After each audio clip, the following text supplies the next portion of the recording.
So as you heard, a lot of leaks for Nikon lately, and when Nikon leaks, it's not just like a little trickle through a little hole that's just like struggling to get out. It's more like the Hoover Dam and the walls just go whoosh. But in this, and we've heard this now for a little over a month, if not almost 2 months now, Nikon coming out with their first actual crop sensor, APS-C, mirrorless camera. And we will have that with what we now know as the Nikon Z50. Let's talk about it a little bit and just run through it. So Nikon is poised to use this camera to kind of get more into the entry field of mirrorless cameras, to expand upon their new line that they came out with their full frame Z6 and Z7, and to really kind of take on Sony and their new a6400 to target that line.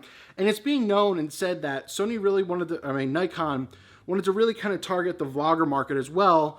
I'll cover that screen-wise, but Sony has done a very, very good job listening with like improving autofocus and really figuring out weird ways to make flip screens for people, for the vloggers out there, or just people that need it for video, etc. It looks like Nikon's trying to take that on. And for about $850 body only for this new crop sensor Z50, you get a little bit of a package, so let's talk about it. So with this expected Z50, you're going to get a new 20 megapixel crop sensor. Once again, basic size. I don't think you need to go absolutely crazy with it. Once again, they're not trying to compete with top of the line here. They're just kind of jostle a little bit with Sony. You are also going to get one single SD card slot. So if that is drama to you, I'm sorry. I'll play the world's smallest violin. There is going to be no in-body image stabilization. You're going to have a fixed electronic viewfinder, so it's not going to be detachable like you've seen on some of the, especially like the Canon cameras. You're going to have 11 frames per second, so you're going to have decent speed if you want to shoot a little bit, continuous. You're also going to have a brand new battery, so nothing that you can use with the Z6 and Z7, but at that point, who cares?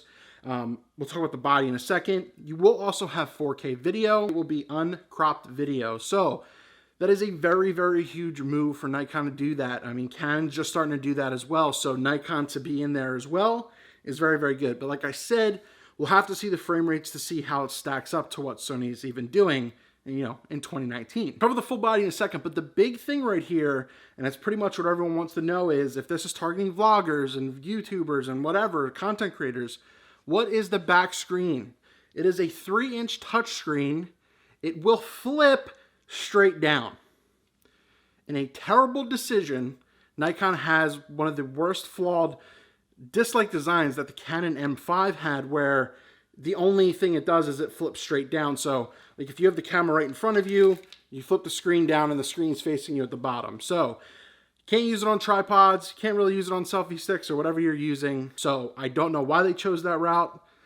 It's just an overall terrible decision. The ergonomics actually look like it'll be very good. It's a little bit smaller than what you see with like the Z6 and the Z7, but the mount on that camera on this new Z50 will be gigantic.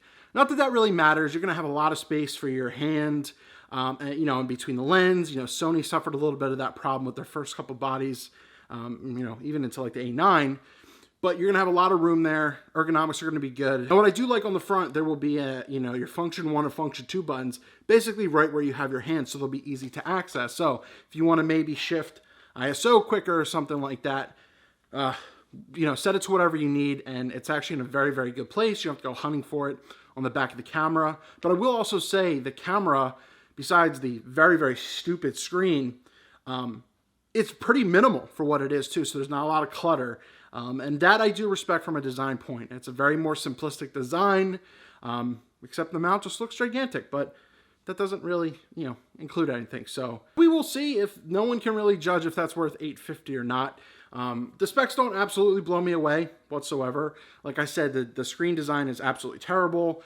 The single SD card slot, people are literally going to have to get over. These aren't these type of cameras. But really, two important questions.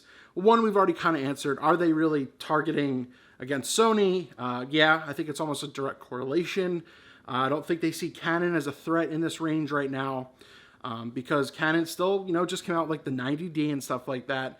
So Canon's still rocking their DSLR stuff like they promised they would, and they would dedicate more to that. Nikon seems like they're not. You haven't seen a new Nikon D3000, 5000, 7000, and they used to churn those out basically every year at one point. So that brings me to another point, is how will this new Z50, this crop sensor camera for them, impact their entry DSLR line? And I think it's going to be pretty significant. Like I just said, they're not releasing those other cameras, and I think they're trying to push people upwards to that. But the problem is, you know, you can get that Nikon D3000, 5000 line camera for under $600. Now you're starting at, you know, 800 to 900. So that's the weird push. I definitely think it's going to directly impact their more entry-level DSLRs. I still think they're going to work on some full frame, and definitely they're going to have their D6 high-end, but it looks like Nikon is making that pivot to concentrate really more into mirrorless. Basically what they said they would. So, what are your thoughts on the Z50? Anything interesting? Anything lame you think about it? Let me know down in the comments below. When everything's out, whatever's official, I will leave pinned down below as well, so you guys and girls have more information. But let me know if you're a Nikon shooter, more from another brand.